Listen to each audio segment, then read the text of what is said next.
Welcome into the latest edition of College Football Smothered and Covered. My name's Barrett Salee. Appreciate you checking out the show. And man, we have a busy show today. A lot going on in the world of college football. We'll talk a little bit about what Nick Saban said on Capitol Hill yesterday. We'll also talk a little bit about what's going on with the college football playoff and finances and expansion and all that stuff. We'll also talk a little bit about a Lamborghini. Carson Beck commented on his Lamborghini purchase yesterday as Georgia had its press conference opening up spring practice. But like I say every single week on this show, every single day on this show, I should say, I want to be part of your ecosystem. I want to be part of your college football pleasure. And for those of you who were big fans of SEC Smothered and Covered back in 2016 through about 2018, I know you understand how big that show got. I'm trying to build it back for reasons that are outside of my control. It had to be shut down. And for reasons outside of my control, I couldn't continue it. So we have to start from scratch, and we're starting from scratch on a national level with College Football Smothered and Covered. Like I say every single week, every single show, college football is undercovered. The NBA is overcovered. So is MLS. So is international soccer. You deserve more, the college football fan. And I'm here to provide that. As are Pate, Bratton, O'Gara, Piquel, Staples.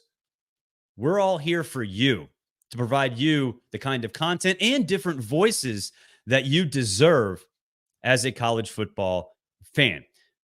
Before we get started, check out this shirt from Breaking Tea, breakingtea.com/smothered and covered. This is Carson Beck. We will talk about Carson Beck later in the show, like I said. But go to breakingtea.com/smothered and covered. You can get this one, whether you're a Tennessee fan, Georgia fan, Alabama fan, Auburn fan, Missouri, you name it. Breaking Tea has breaking shirts. And I say that as if in the sense that they come out almost immediately. Like this one that I have, Ronald Acuna hit the 40-70 mark last fall. This came out about, 10 minutes after that happened. So go to breakingtea.com/smothered and covered to get your college gear. Go to breakingtea.com/Barrett to get your Braves gear. And the Braves gear is coming out fast and furious. So administrative season never seems to stop, honestly. And yesterday, Tuesday, Nick Saban, among others, went to Capitol Hill, talked to everybody up there, the decision makers who never make decisions. So in reality, might not have been worth it, but Nick Saban went up there. He sat in a round table with Ted Cruz. For those of you who aren't necessarily tuned in to some political leanings of people who don't really talk about politics, that in and of itself is rather odd. But this is something that has been previously scheduled for a very long time. And look, let's be honest. There are a lot more things that they should be discussing, even in the college athletics world. So in the grand scheme of things, yeah, the NIL roundtable popped yesterday because Saban's on Capitol Hill. There was a lot of other things happening on Capitol Hill yesterday, but that's neither here nor there. But this was a big deal, and Saban got ridiculed, and we'll talk a little bit about it after this clip, but some things he said ruffled the feathers of people on X, Twitter, wherever. So let's first play this, and then you can see, you can determine for yourself what your reaction to this is. All the things that I believed in for all these years, 50 years of coaching, no longer exist in college athletics. So it's always was about developing players. It was always about helping people be more successful in life. My wife even said to me, we'd have all the recruits over on Sunday with their parents for breakfast, and she would always meet with the mothers and talk about how she was going to help and impact their sons and how they would be well taken care of. And she came to me, like right before I retired and said, why are we doing this? And I said, what do you mean? She said, all they care about is how much you're going to pay them. They don't care about how you're going to develop them, which is all what we've always done. So why are we doing this? All right. So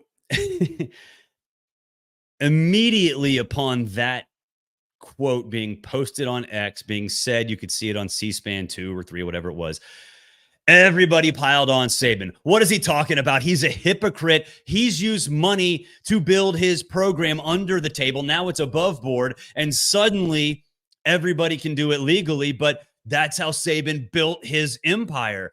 And look, I mean, first things first, it is possible for Nick Saban to walk and chew gum at the same time. It is possible for him to have the goal of developing players into spiritual leaders, better athletes, better people all around, better businessmen. That is okay.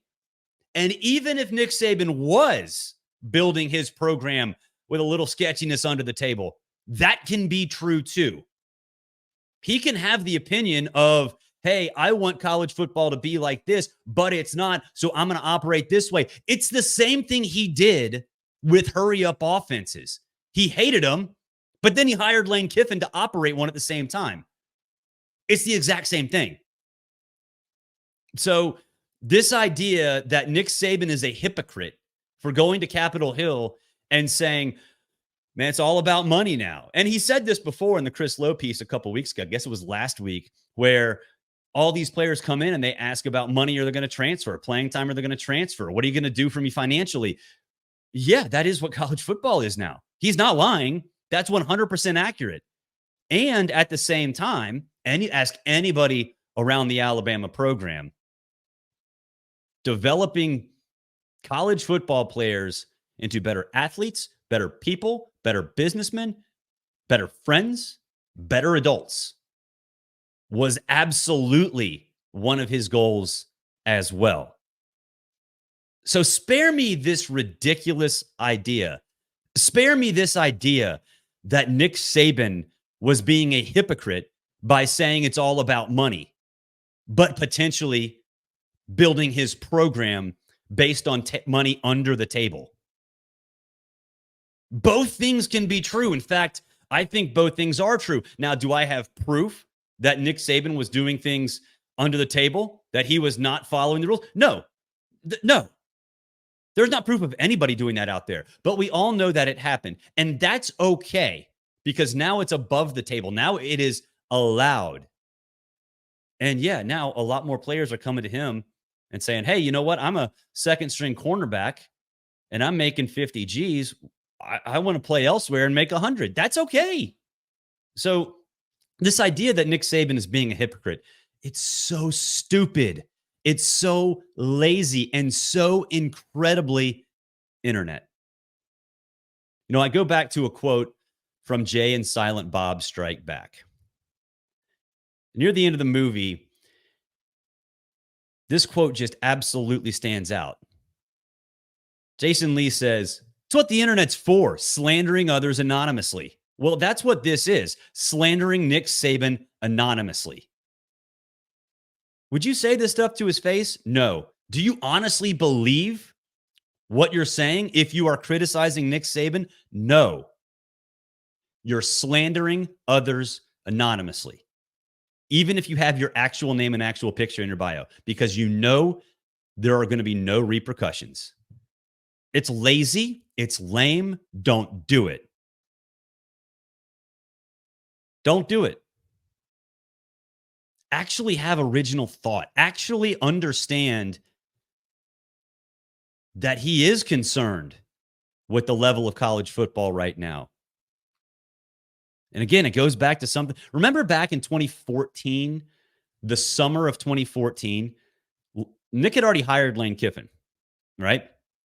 And at the same time, then Arkansas coach Brett Bielema was putting together this proposal for the 10-second rule, which meant that the idea of it was that you'd have to snap the ball after 10 seconds on the play clock because he didn't want hurry-up offenses, or it would be a delay of game. Now, calling that a delay of game is ridiculous, and they'd probably rename it, but whatever. Nick jumped on board with Brett Bielema in this discussion. He had already hired Lane Kiffin.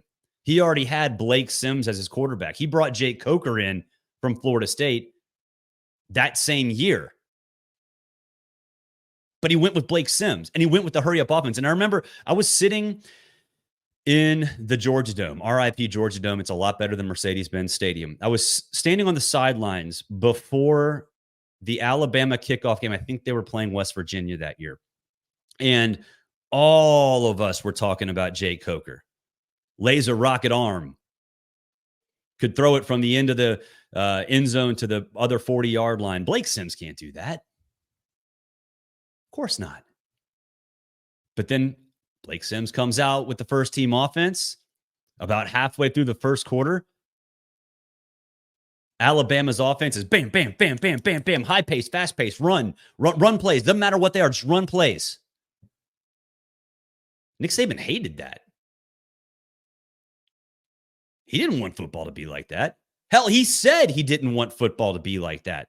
He did it anyway because he does care about the sport, but he wants things to operate his way as well. You know what that's like? Corporate America. That's all it is. Corporate America. So don't criticize Nick Saban. He's actually looking out for the greater good. You want a college football czar? Nick Saban essentially can be that guy. So it's just dumb. Don't do it. Don't be that guy. Don't be that person on X just desperately needing impressions, desperately needing retweets and likes and self-gratification when you know you don't mean it. Speaking of not meaning it, here's the College Football Playoff Committee trying to screw things up again. Here are the commissioners trying to screw things up again. You guys know on this show how much I hate the idea of a 14-team playoff. I hated the idea of a 12-team playoff. I hated the idea of a 4-team playoff. Now I wish we could go back to those days of the 14 playoff. But yet it's neither here nor there. They had their meetings yesterday. And it seems like the only thing holding this up is revenue. And this is from Heather Dinich on ESPN. The money quote is here. Sources told ESPN last month that discussions have centered around the SEC and Big Ten earning somewhere between 25 and 30% of the revenue. It's around 29% in reality. The ACC and Big 12 would be next. They'd earn somewhere between 15 and 20. That leaves a smaller chunk, somewhere around 6 to 10% for other leagues and nearly 1% for Notre Dame. What have we said all along? They don't talk about national champion. They don't talk about worth. They don't talk about anything other than revenue, access, and governance. And that's why I'm disappointed. Disappointed in Greg Sankey, disappointed in Tony Petitti, disappointed in all these people that claim to say they have college football's health at the top of mind. Their goal is to make college football better. That's a bunch of crap. That's not the SEC and Big Ten's goal. It's to make money for their member institutions. Now, granted, that is their primary job. But when this alliance came about a month and a half ago, whenever it was, they made it seem like they were going to step up. They were going to bite the bullet and be the front men for a new look college football that is beneficial to everybody. But nope. Not at all. It's actually going to be a lot worse for the ACC. It's going to be a lot worse for the Big 12. The Group of Five is going to get a little bit more of a bump, but that's nominal. Who cares? And the SEC and Big 10 are going to print more money. It's so dumb, and it's so obvious. And it's the slippery slope that I've talked about for years, maybe a decade, that they don't care about you. They just want their money. But I was tricked by Greg Sankey. I was tricked by Tony Petitti. And this quote right here, I mean, man, let's look at it again. 25 to 30 for the Big 10 and the SEC, 15 to 20 for the ACC and Big 12, 6 to 10 for the Group of Five, and 1 for Notre Dame.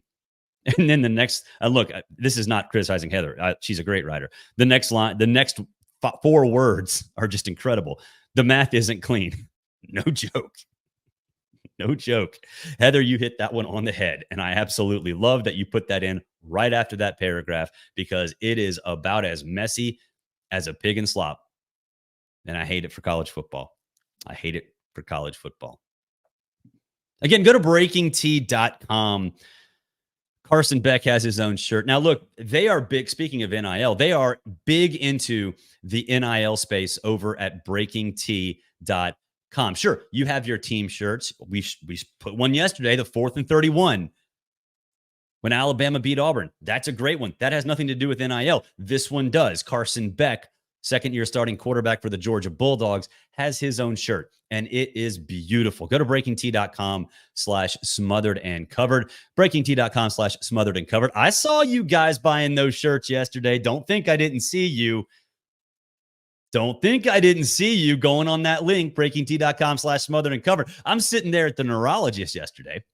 My bi-yearly check to see if my brain still works, and that is certainly debatable at this point. But I'm sitting there at the neurologist's office waiting for their doctor to come in, and I'm just seeing on my phone, bing, bing, bing, bing, order from Breaking Tea, order from Breaking Tea, order from Breaking Tea. Y'all get it. Y'all get it. I love it. I absolutely love it. So keep it coming. They make great shirts over there. Go check it out. All your teams are listed right there for you. All your players are listed right there for you. And baseball season rolling around as well. 40-70 Ronald Acuna, probably going about 40-80 this year. Let's be conservative and say 40-80.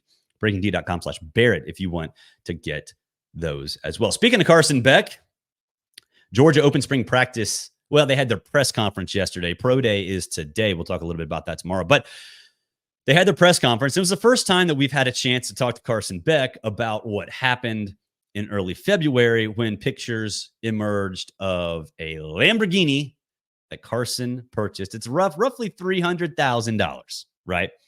Roughly $300,000. That's just a car. It's not that big of a deal. Like literally those are quotes that Carson had yesterday. It's just a car. It's not that big a deal. Yeah, it is. You're getting a Lambo as a college football player. Look, I think any of us that go to college understood that there were some solid cars going around for college football players. And it almost seemed, I don't know, like every single school had a preferred dealership and they all seemed to be about the same brand and make and model. It's crazy how that works, right? Now, you don't have to worry about that. Speaking of under the table and above board, now these schools don't have to worry about it. These players can take their NIL money and go out and get a Lambo, get a Ferrari, get a Maserati, whatever. That's awesome. It still is a big deal, but not because Carson has it, not because Carson spent $300,000 on it, because Carson has the ability to have it. That's the most important thing. He's a car guy. He said he was a car guy yesterday. He said his dream car when he was a kid was a Mustang. I don't remember the make and model, but it was a Mustang. That's awesome. That is so cool that a college athlete can live out one of his dreams. One of his dreams was to own a fantastic car. Now, a Lambo isn't a Mustang. I have a feeling he's probably going to be able to buy the Mustang sometime soon, but that's neither here nor there. The fact that he can go do that is exactly why NIL exists. It's exactly why NIL exists. These players don't have to save money. They don't have to go to training table just to eat. They don't have to do any of this stuff in a secretive way. They just go ahead and do it. That's so dang cool, man. That's so dang cool. And if you've seen the picture of the Lambo, go check it out. I actually wrote a story on Outkick about this that should be going up sometime. It's probably already up right now at this point, sometime this morning. But you know, it's great. I love it for Carson. And speaking of Carson, he is still the front runner for the Heisman Trophy. Just barely above Quinn Ewers. I think Carson's 800 at Caesars. Quinn is 850. And then Dylan Gabriel's right behind Quinn, which, I mean, go back and watch this show, listen to the show. You know I'm not the biggest Dylan Gabriel guy. I think he's an adequate quarterback. I think he'll lead Oregon to the brink of the playoff, maybe into the playoff, but he is not a quarterback who can win a playoff. Quinn Ewers is. Carson Beck absolutely is. So it is odd that Dylan Gabriel is there, but I'm interested to see what happens with Georgia this year. It's going to be running back by committee. ETN's probably going to get the most, but it's going to be running back by committee. That's generally how Georgia's offense operates, whether it's Bobo, Monken, whoever. So is Carson going to have enough run to win the Heisman Trophy? I'm going to say probably not, because he's not going to have to. I look at it this way. If Carson Beck wins the Heisman Trophy, something went wrong for Georgia. That's right. Something went wrong for Georgia. Sure.